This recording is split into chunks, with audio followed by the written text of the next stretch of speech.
Welcome back, folks, to the WP-Tonic show this week in WordPress and SaaS. We've got a great show.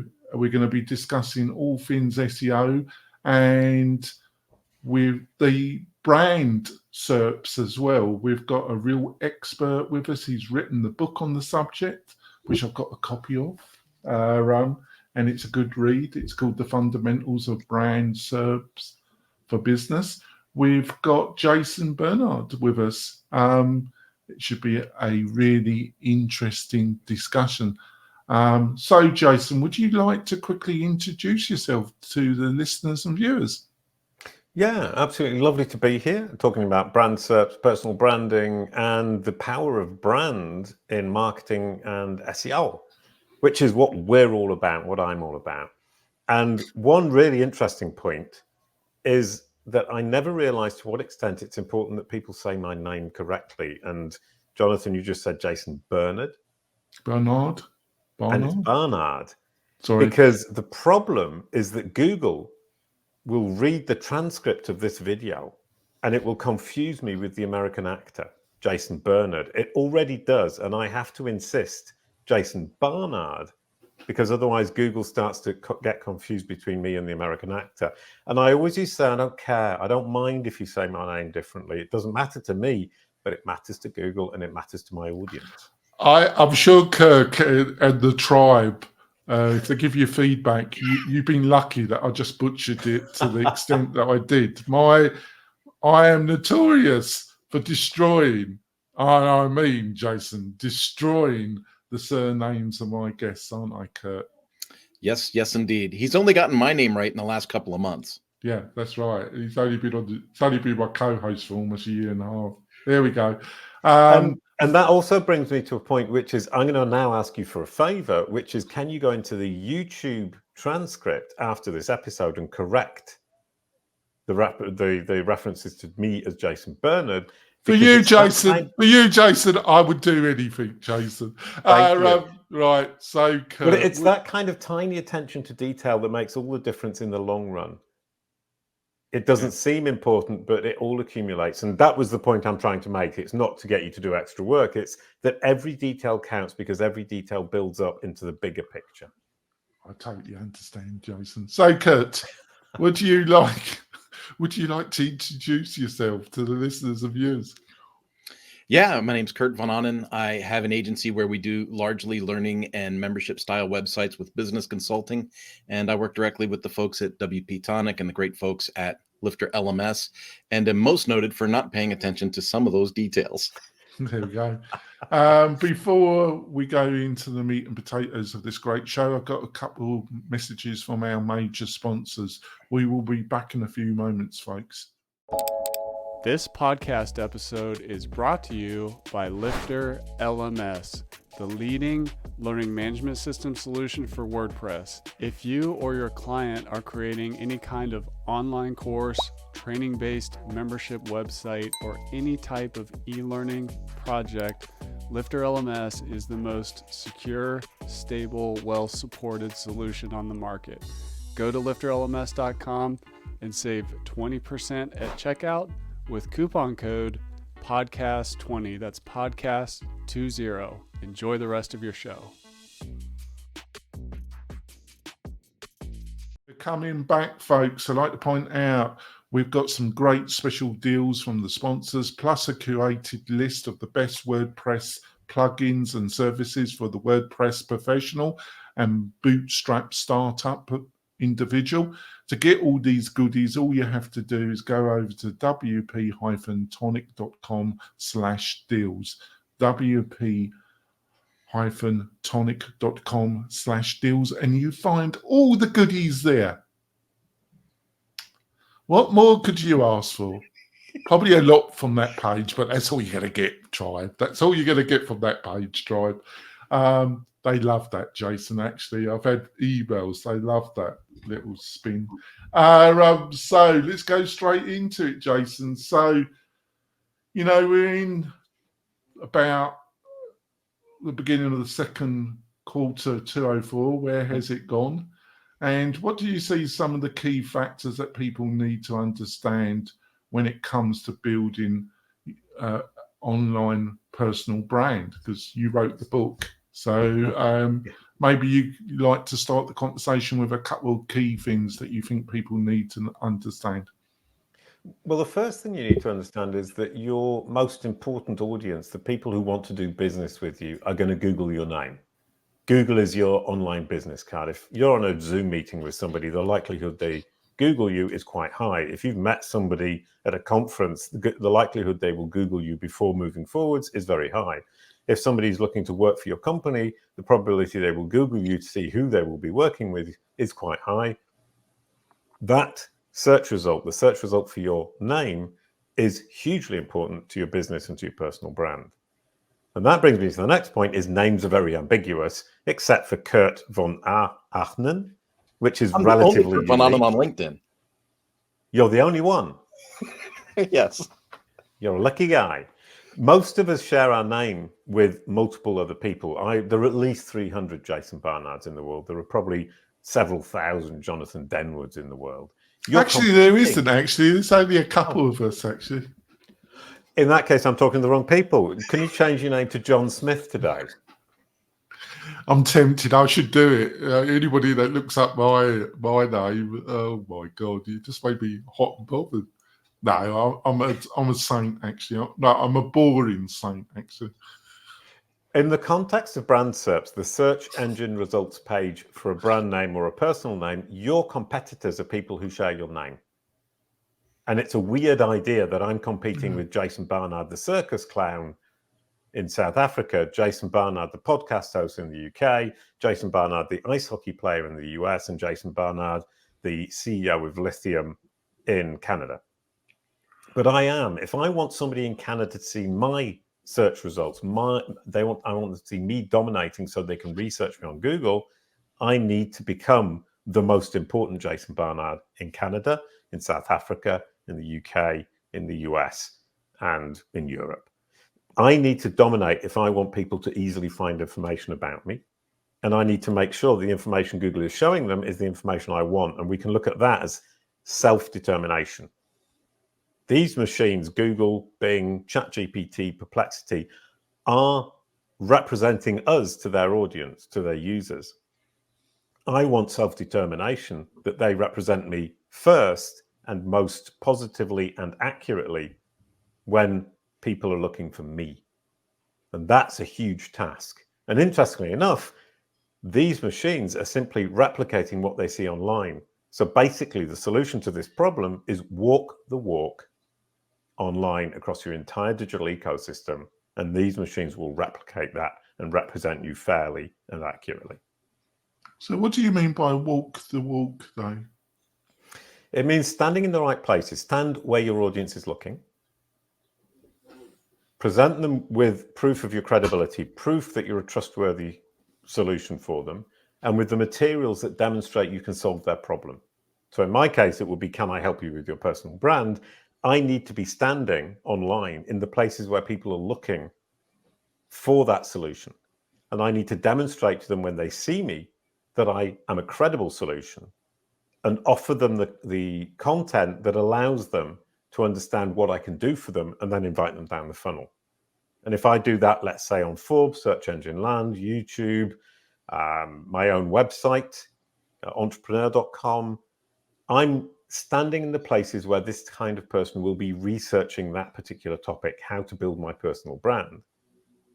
And Google will see me presenting my credibility to the right people at the right time with the right content in the right format, and it will replicate that when people are searching around that topic online. And when they search my name to make that final decision at the bottom of the funnel, Google will represent me as an expert in branding, marketing, SEO, and represent the facts about me in a way that makes me look credible and authoritative and trustworthy. Right, over to you, Kurt. Yeah, what you say is pretty interesting about the Googling. And I don't think a lot of people understand that what they put in the Google search bar also affects the search, right? Because isn't it like, if you want to search Kurt Von Ahnen, for me, you would be like, quote, Kurt Von Ahnen, unquote, right? Because then it's only Kurt Von Ahnen. But if you put in Kurt Von Ahnen, Google starts kicking up like Kurt Vonnegut, Kurt Miller, Kurt Hall, and then you're competing with every combination of your name on top of just your name, right?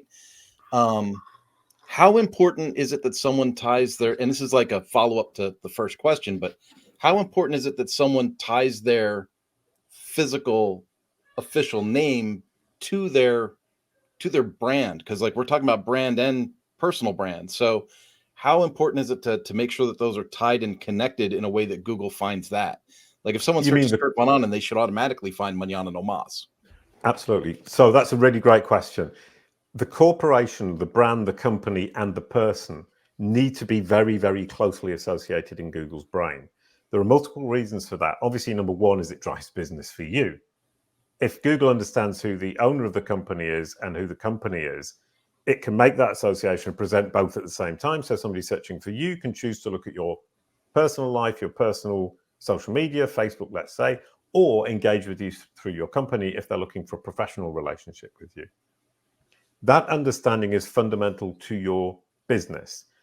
Google's understanding of you as an expert is helpful to your business because Google associates the two together.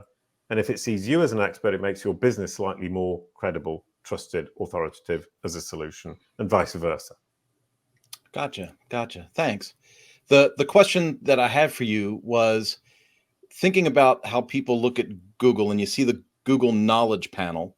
And as you answer this, if you could explain to people that aren't familiar what that actually is, but what do you think people need to know about that knowledge panel on Google? And do you feel that it's one of those crucial things in search and SEO? Or yeah, well, let's start with the personal branding and my personal life and my audiences. If you search my name, Jason Barnard, JASON BARNARD, you'll see a huge knowledge panel, which is the stuff on the right-hand side when you're searching on desktop, and at the top sometimes, that explains who I am or what I do. In my case, it says published a book. It says mother is Kate Westbrook, partner is Veronique Barnard, born in 1966, and it will have a description about me that it's taken, in my case, from Google Books, but could take from Wikipedia, it could take from my own website, it could take from my company website. It's presenting the facts about me. And when you search my name, Jason Barnard, I look like a superstar. I've convinced Google to show a lot of factual information about me to summarize me. If you search for somebody else's name, you are unlikely to see something that impressive unless they are Matt Damon, Madonna. That kind of person will have this huge knowledge panel, which makes them look really impressive. They are impressive. I'm not. But I look significantly more impressive to people searching my name because Google represents me as being this impressive superstar. And that knowledge panel is Google's understanding of the facts. And what it's trying to do is present the basic facts that somebody searching my name would be interested to know, which reduces the need for that person to jump from website to website to gather the facts themselves. yeah. So Google's putting its reputation on the line. It's saying, here are the facts. Believe me, trust me. If it gets it wrong, people are going to start to think, I don't trust Google anymore. And people using Google use Google because they trust it. So Google is very careful about those facts. Your task is to make sure that Google is confident it's understood the facts about you so that it will represent them in this superstar format. And how does Google understand the facts? It looks at the information about you around the web and it tries to evaluate what is fact and what is not. And what we don't realize is that we are not very consistent as human beings. So Google will see contradictory or incomplete information all around the web. And all you need to do is make it clear and consistent across every corroborative source on your website and off your website, who you are, what you do, which audience you serve. What you said at the end kind of spurred a follow-up for me on this, and forgive me, Jonathan, but I want to make sure I ask this. When you're talking in these terms, Google's making this collage of facts from all these sources, right? How important is it that these are other third-party websites and not just your own site? Because Google also knows that your site is owned by you. Like if you're the registrar and you registered that URL and you put Kurt is Wonderful, Google's going to say Kurt might not be wonderful because he wrote that himself, right? So it doesn't have to be a collection of multiple sources. Yes. Now, there's an interesting point there is Google doesn't believe you on your own good word, but it still needs your own good word to understand what you want it to understand. So you do need to say Kurt is wonderful. Interesting. But you need to make sure that other people also say that, or Google will understand that Kurt is lying.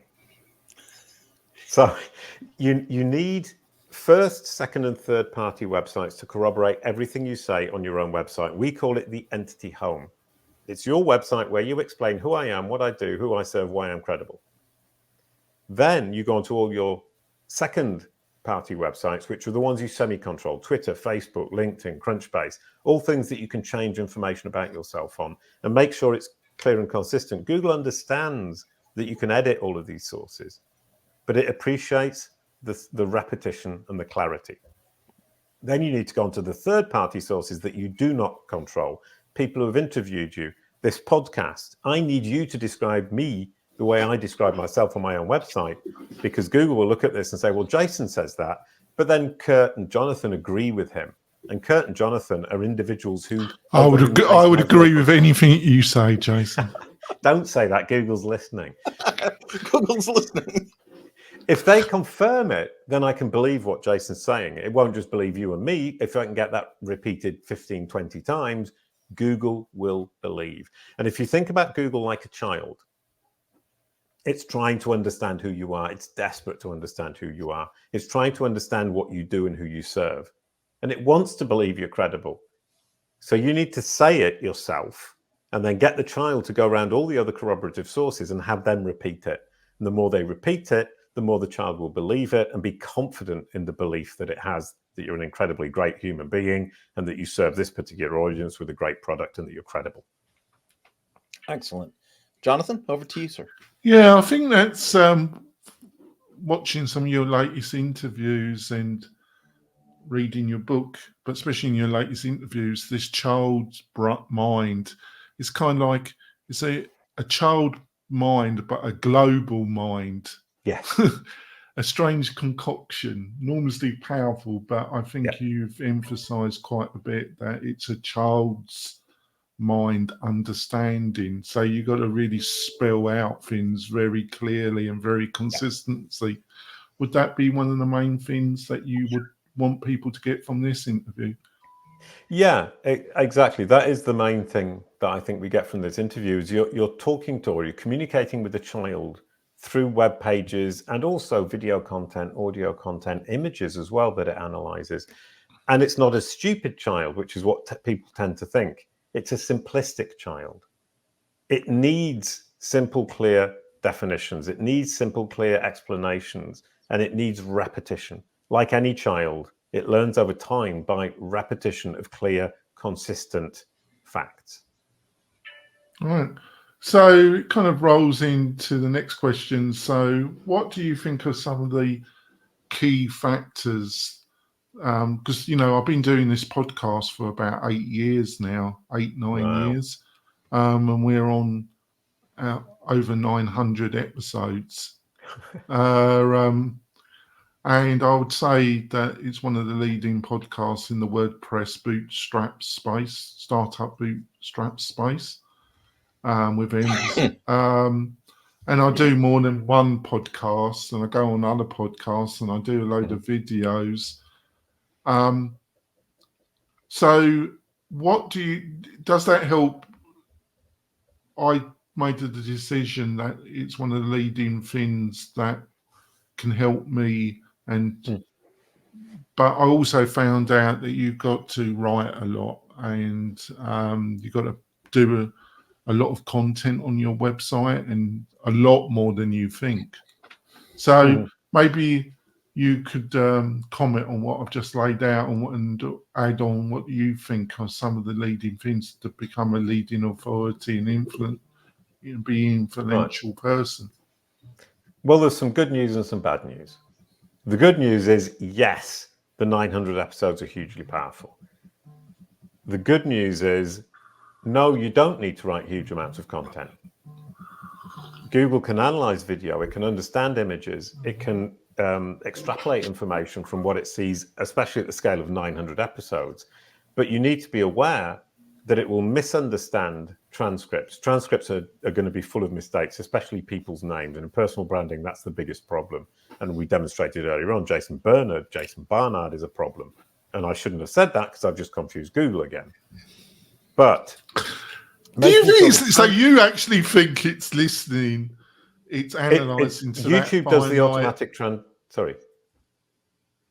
YouTube does the automatic transcripts, and Google reads them. So yes, it's listening. Right. It also analyzes the images. You're making me feel very guilty about all my other guests. I've not helped them at all, have I, Jason?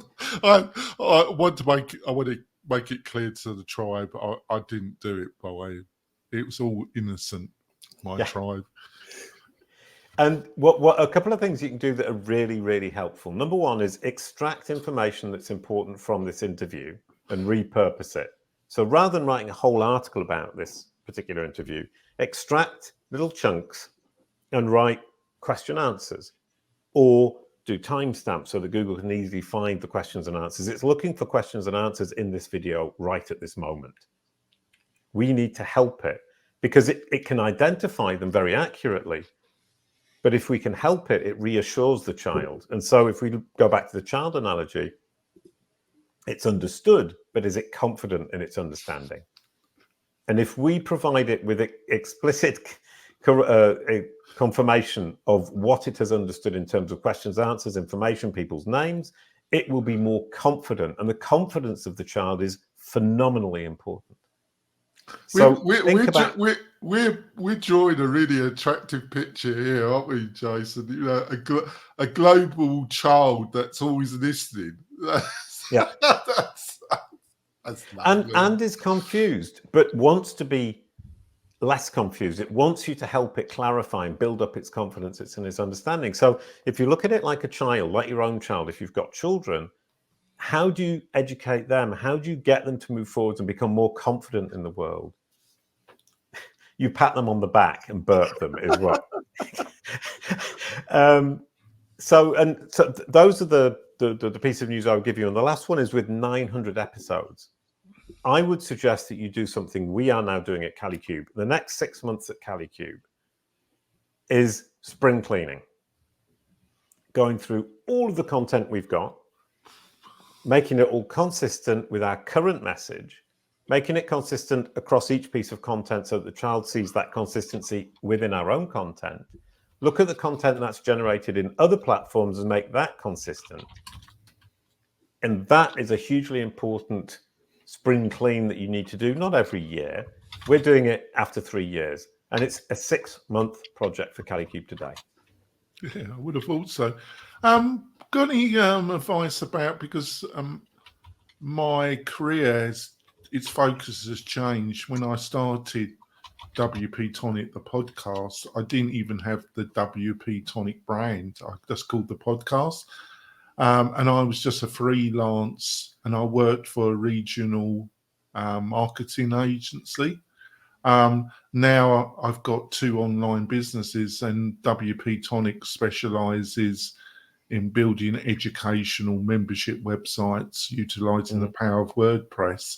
And I've got another podcast called the Membership Machine Show, which I might ask you to come on that as well. Brilliant. And that's more focus on what my target audience, but I've got these 2 worlds. I've got this world of WordPress professionals, and I've also got my real business target, which are people, but they do overlap, and the overlap section is WordPress. Right. But a lot of my original, the first 3 or 4 years, or this podcast, I was worried about continuing this podcast because in some ways it might confuse Google, but it is all about WordPress. So I came to the conclusion, am I on the right track, or have I confused Google, and am I confusing you, Jason? Which I do manage to confuse most of my guests on this show. Right. Well, I wouldn't suggest to somebody that you only ever do one thing, that you have to niche down 100%. What I would do is say you need to make sure Google is focusing on the right things, but also your audience are focusing on the right things. If you want to do business, you want them to focus on the business side of your activities, but that doesn't stop you doing the fun stuff. And what we do at Kalicube, what we advise our clients on, is how to build your personal website to identify to Google which are the important aspects, which are the important pieces of content that Google should be focusing on. And I'll give you an example.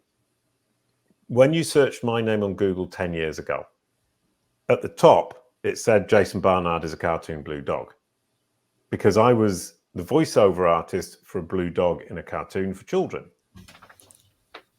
I can't delete that information. I can't remove it. And it's a very powerful piece of information for Google. It understands it incredibly well because of IMDb, because of Wikipedia, because of all the websites that talk about entertainment. What I can do is build into my website a set of content that focuses on digital marketing. So number one, I had to walk the walk of a digital marketer and make sure that I was producing content of quality associated with people already recognized within that industry, so that Google would associate me more and more with digital marketing, and build into my website a natural bias away from the blue dog and towards digital marketing, and Google will follow. Google basically focuses on what I tell it to focus on. That's control. That's what we all want. Then you can do as many things as you want. I was a punk folk musician in the 1990s in a relatively successful band. We sold 40,000 albums. We played in front of hundreds of thousands of people over the years. But Google just mentions it as a footnote because I have made sure it's focusing on digital marketing today, because my audience today is interested in digital marketing, and somebody who really wants to know about the music group or the blue dog will research it and dig down. Google shows it as a footnote so you can easily. That's the trick to play. All human beings are multifaceted.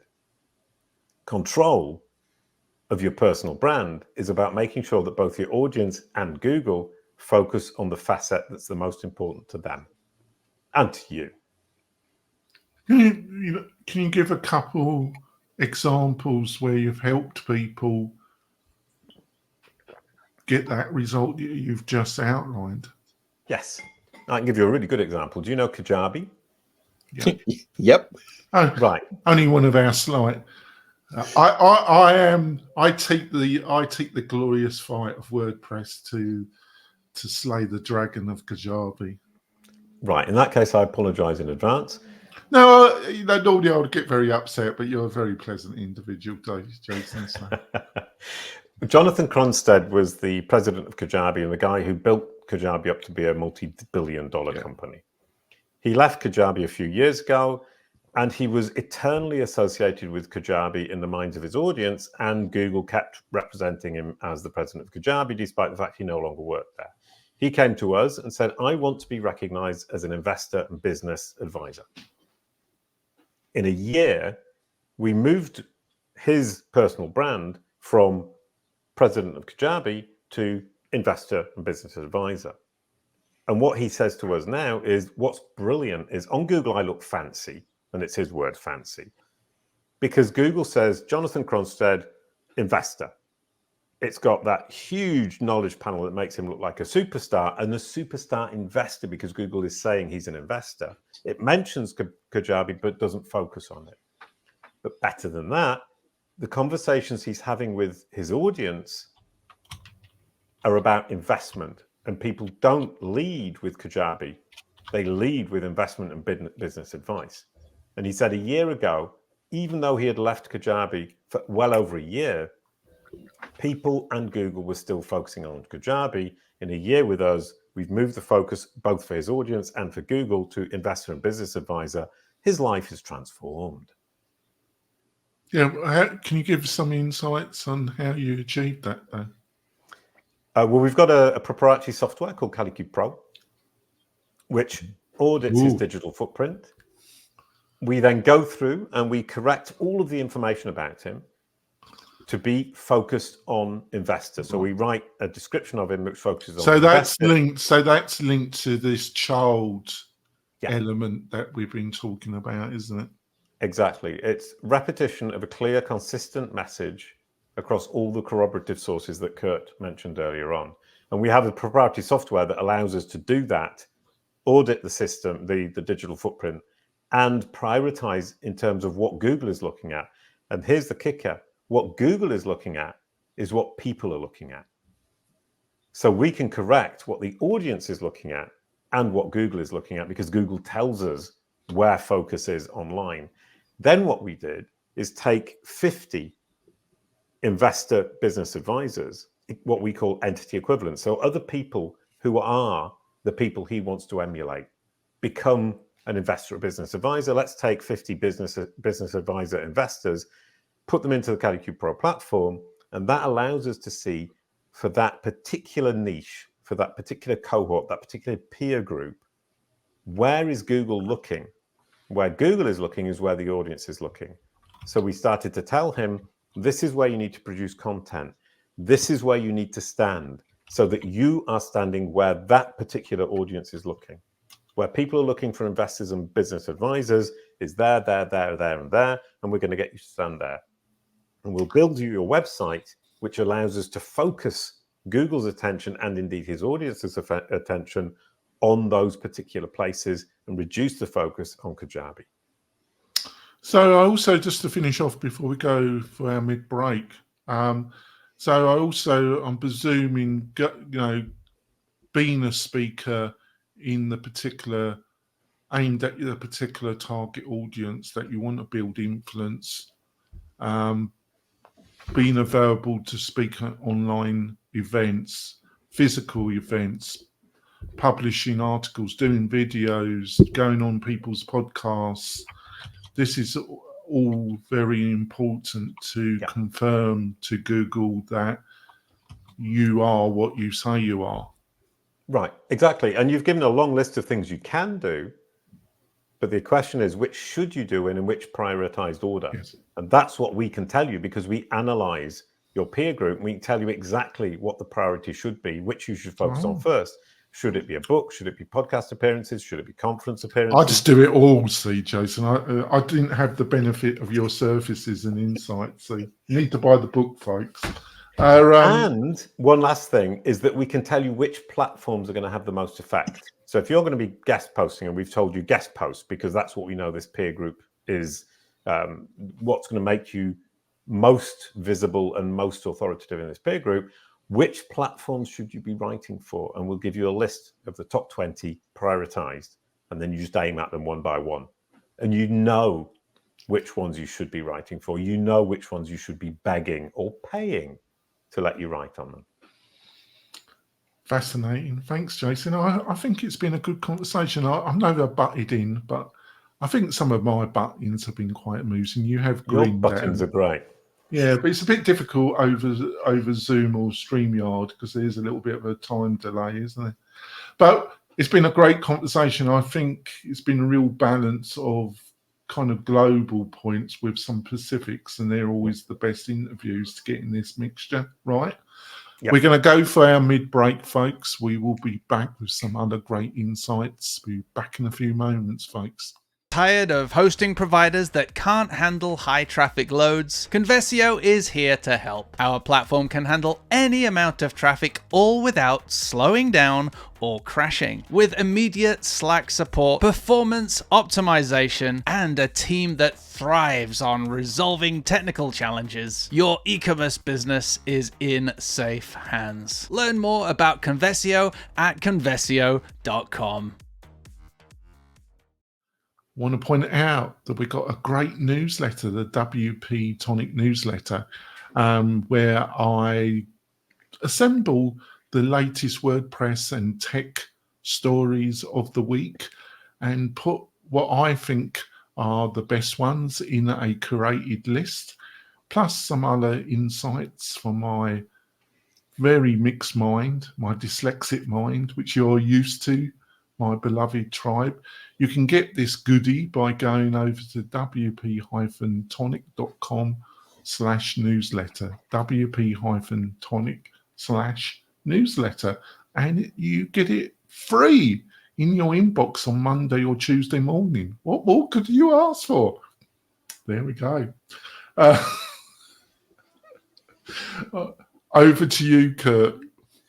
Well, I was a curious co-host, Jason, and during your conversation, I opened up Google and other tabs, and I did a search for me, I did a search for you, and I did a search for. We could hear Kurt. We could hear the keyboard Yeah. tapping away. We Right. could. It's that new keyboard. I got to turn that thing off. It's clickety clickety.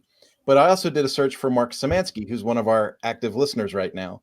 And each of those search windows is structured differently.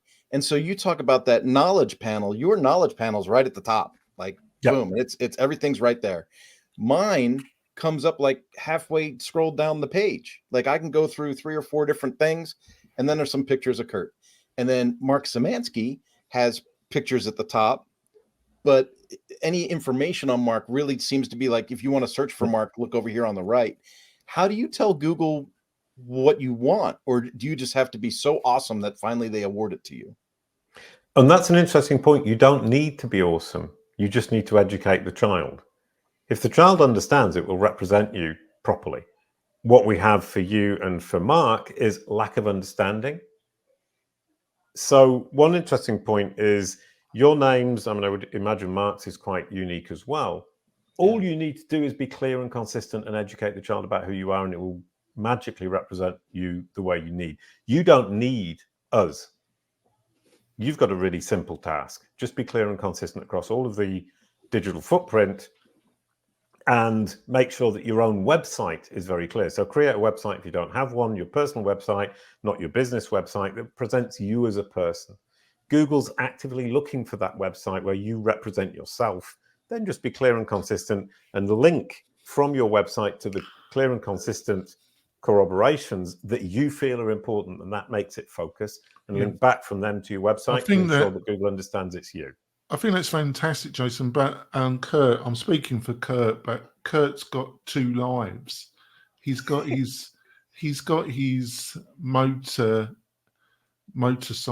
motor industry Kirk world, and he's got his WordPress world. And I'm just bringing this, I'm just using Kirk as a Pacific, but there must be a lot of people that have multiple hats, have maybe 1 or 2. How do you deal with that? Can you give some insights? Because I'm sure this is a situation that you face quite regularly when you're advising people, James. Yeah, there are multiple possibilities. Number one is you can have it all on your own website and simply have less content about the motorcycles than you do about the WordPress. You can also do something that I've done, which was move my band, my rock group from the 90s, onto its own website. So it's my representation of my own band, at which point my website doesn't actually contain very much information about the band. I simply say, for information about the Barking Dogs, which was the name of the band, go to this website. So I separate it and move it away, so that if you research me, you will find it, and Google understands the relationship and can represent that relationship and can represent my participation in that band. But I'm clearly telling Google not to focus on it. 2 simple solutions. It's up to you which one you do. Well, all of your answers have clearly told me to focus on looking up your old band. And with my old band, Nice Story, we played on the same bill as Bob Dylan. Bob Dylan was right at the top, headlining. We were right at the bottom. But it was still on the same bill, on the same poster. Wow. A poster to never throw away. I didn't get a copy. I was really foolish. Oh. Well, to switch gears and get back to the list, having written the book and put the energy into writing a book and finishing a book, which I know how painful that can be firsthand, what are just a couple of gold nuggets or fundamentals that you want people to come away from reading your book with? That when you please Google, when you educate Google, when you get Google to understand who you are, what you do, which audience you serve, what your specialty topic is, why you're credible, you are necessarily also doing the same thing for your audience. You're walking the walk, as we said earlier on. The only way to accurately and reliably educate Google the child is to walk the walk over time. So what I love about what we're doing is we're talking about Google. We're saying, how does Google represent you? How does Google understand you? Will Google introduce you into a conversation that it's having? If you've started looking at Google Gemini, for example, Google Gemini, ChatGPT, Perplexity, it's a conversation between a machine and a human. Is it talking about you in the way that you want in that conversation the machine is having with the human being?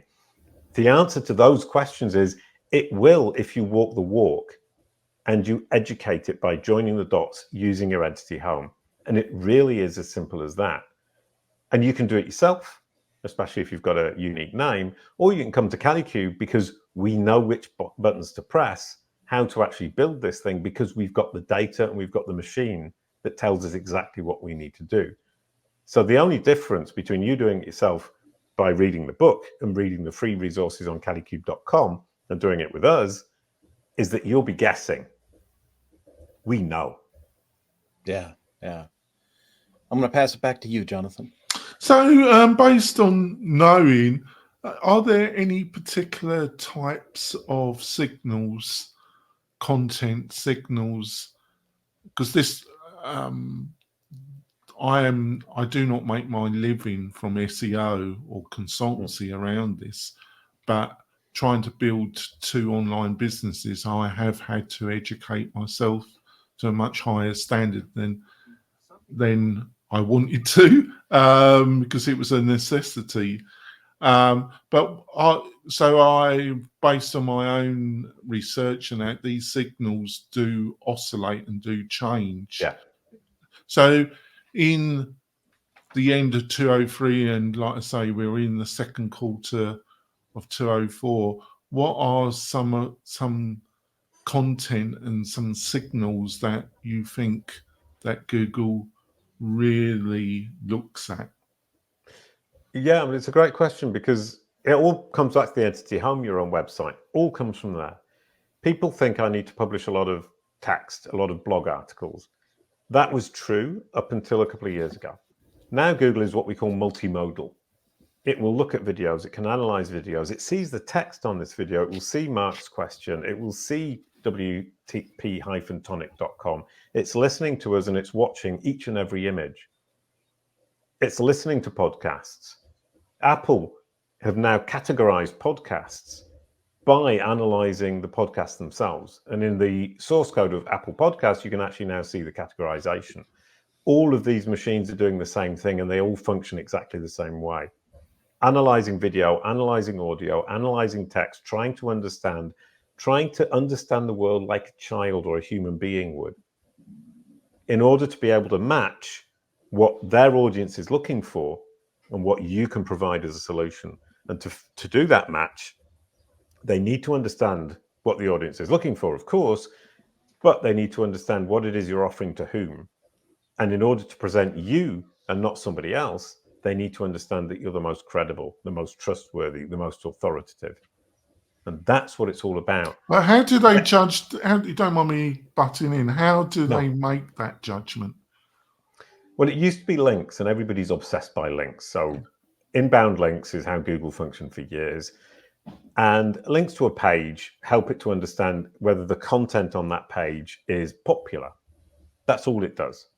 Now what Google is doing is saying, well, I can understand who Jason Barnard is. And that knowledge panel is a representation of Google's understanding, factual understanding of who I am.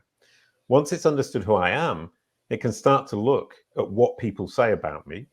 It can start to understand what education I've got, how many years I've been in business, how many articles I've written on these different platforms. I've written for Search Engine Journal, I've written for Forbes, I've written for Search Engine Land, I've written for WordLift, I've written for SEMrush. That gives me credibility. Google calls it EEAT, expertise, experience, authoritativeness, and trustworthiness. At Kalicube, we've added notability and transparency to that, but it's basically credibility. So once it's understood who I am, factually, every time it sees the mention of the name Jason Barnard, it can figure out, especially if I help it, that that's me who wrote on SEMrush, that's me who wrote on Forbes, that's me who wrote on Search Engine Land, and it can evaluate my credibility that way. And this podcast adds a little bit of credibility to me because you, as a third party, are validating me as an expert in my field. Yeah, it makes total sense, but not a but obviously it follow. We're going to go into the next question a little bit, which is around AI. Obviously, you had a quite a large update from Google in the beginning in March, and obviously I follow people like you, and I follow quite a few of the inner posse of SEO experts. I can't remember what actual interview I first came across you, and then I did a bit of a dive because I liked your style. Thank you. Um, What a charmer. I can be. Well, I know it's surprising. I'm a strange mixture, James. I've been told I'm extremely blunt when I want to be, but I also got the better side, which is a little bit of charm. Google's now going to be very confused because you were calling me Jason at the start. Now you're calling me James. Google's going to think he's got a new guest on board. Yeah, you just want to be happy. It's just swapping the names around a bit. It's got some of the interviews have got a bit spicy, but well, I did a few months ago. I did interview the great lead of WordPress, Matt Mailweg, and that was a reasonable discussion, wasn't it, Kurt? It got a bit spicy in parts, didn't it? No, it was good. It was good. A lot of people liked it too. Yeah. Yeah, I'm sorry. I'm obsessed by the name, and I keep bringing you up, calling you out on it, and it's I don't shameful of me. mind. I'm used to it. Just be happy you started with a name that started with the letter J.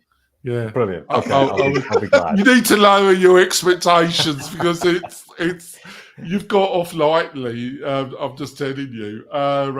So let's go into this. So we had this update, and I've really been. I've just been knocking out. I've been very aggressive over the past year, producing more and more and more content, and it has paid dividends. We're getting more and more traffic to the website, which then means I have to concentrate on the conversion. But there's no point in looking at the conversion unless you get more and more traffic.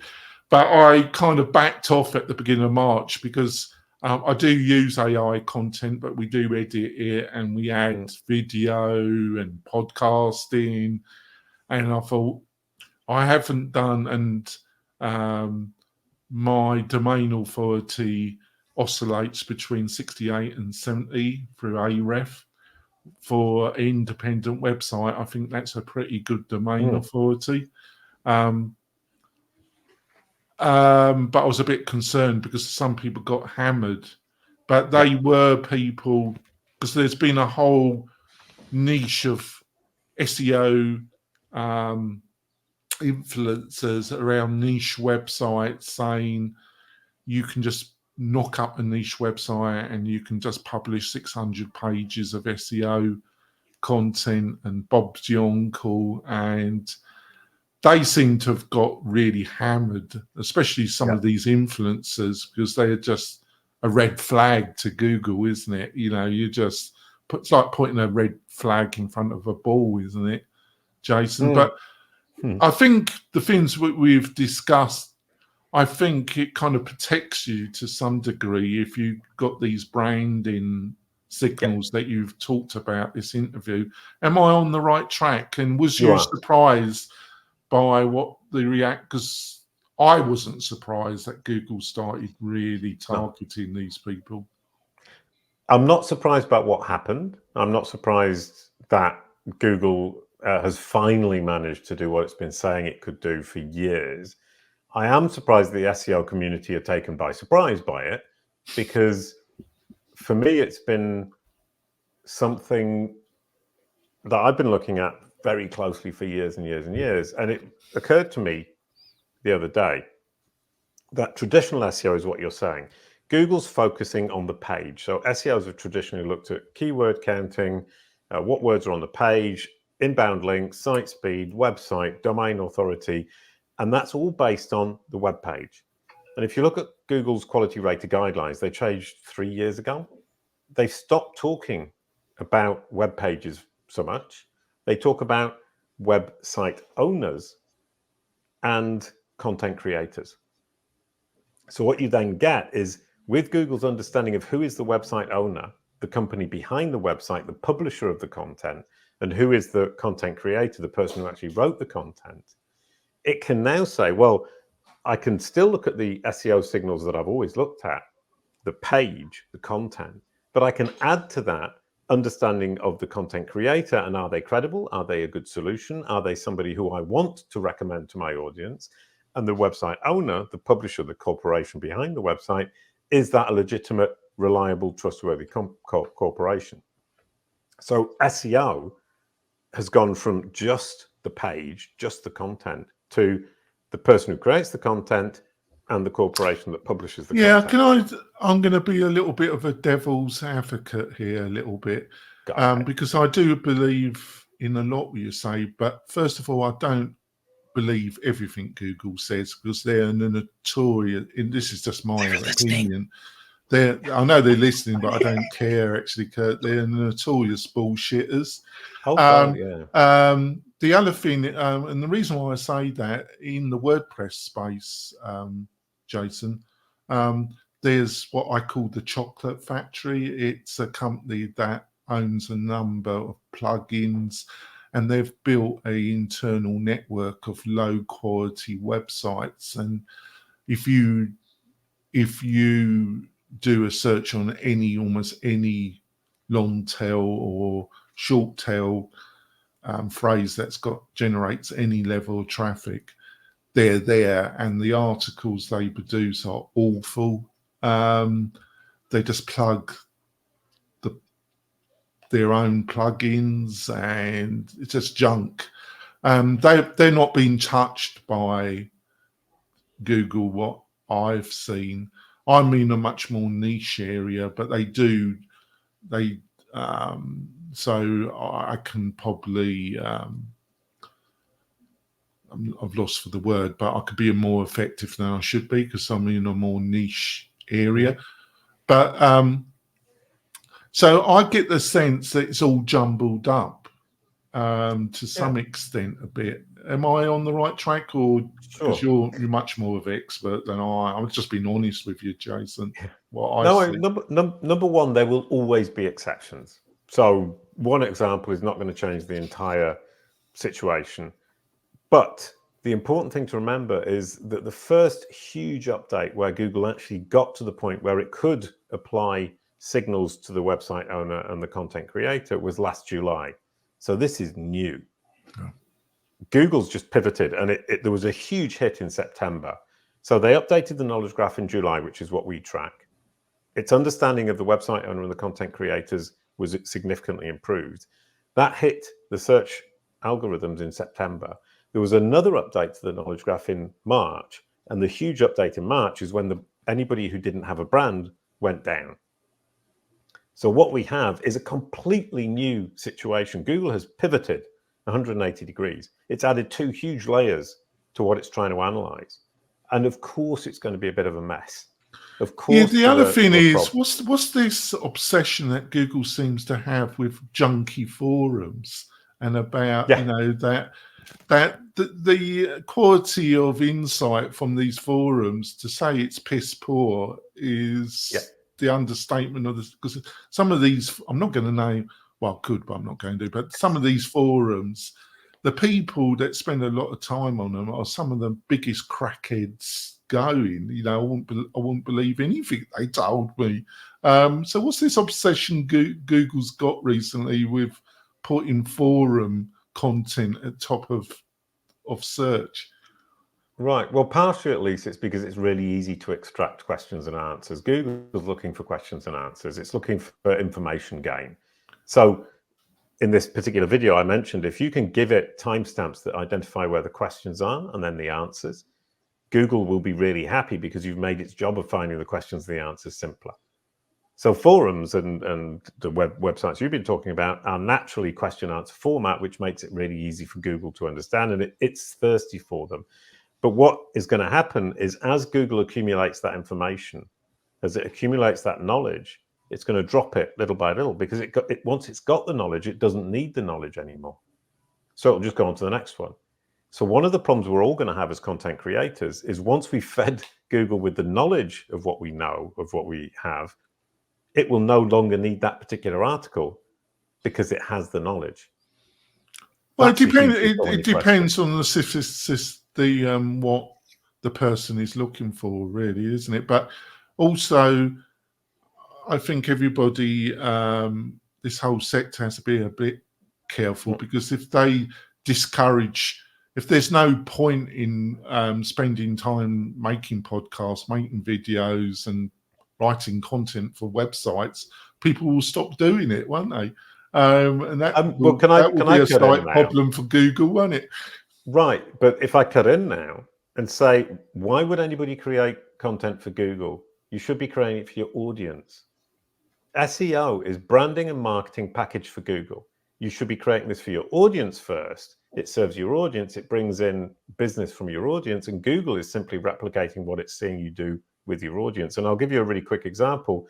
Kalicube gets 80% of its business not from Google. The 80-20 split for Kalicube is 20% Google, 80% not Google. And I realized the other day, I built up a website called Up to 10, Buwan Kuala, the blue dog. And in 2007, we had 1 billion page views. 1 billion page views for a website for children in 1 year. And I thought I was ace at Google because 200 million of those came from visits from Google. And it only occurred to me the other day, 800 million came not from Google. So And in fact, I'm going to ask you the obvious question: where do you think the majority of the traffic came from then? for that particular website or for Kalicube? Well, either whatever example you want to take. Right. Well, for that particular website, it was in the children's space. It came from schools. It came from play schools. It came from grandmas. It came from play groups. It came from bookmarks. It came from human recommendations in the playground between parents who were saying, I've got this great resource, it's Buwan Kuala. So 800 million came from not Google, and 200 million came from Google. And at Kalicube, it comes from podcast interviews like this. It comes from my own podcast. It comes from YouTube. It comes from LinkedIn. It comes from the article I wrote for Search Engine Land this week, the article I wrote on Forbes. And once again, 80-20 split, not Google.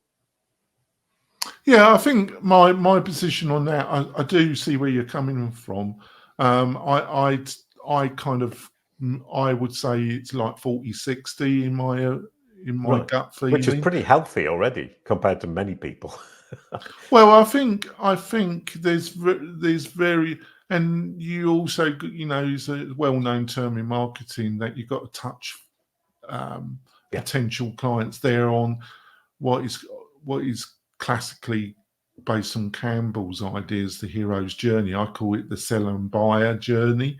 Mm-hmm. So people at different stages, and you just got to consistently be there at the right moment. But that's a whole other. I'm going to throw it over to Kurt for the final question. Over to you, Kurt. Oh, the final question. That sounds final song. You're going to make me feel bad because I might not be here for the whole answer. I have a hard stop at the top of the hour.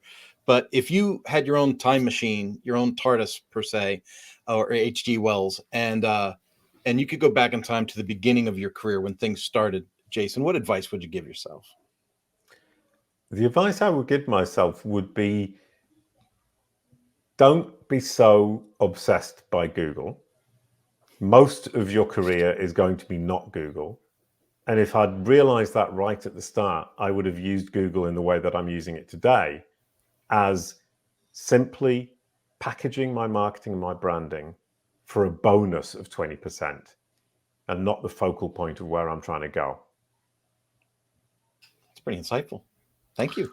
Right, Jason, it's been a fabulous discussion. What's the best way for people to find out? And I want to say, folks, that I would highly recommend Jason's book, The Fundamentals of Brand SERPs for Your Business. It's a good read. It's more than just a 101. It goes into some real meat, but it's got the right balance for somebody that's not making their living from SEO. It's really aimed at the business owner. Good read. I would highly recommend it. So what's the best way for people to find out more about you and your insights, Jason? Right. Well, before I say that, I'd like to point out for the book, I'm really proud of it because I got somebody to help me write it.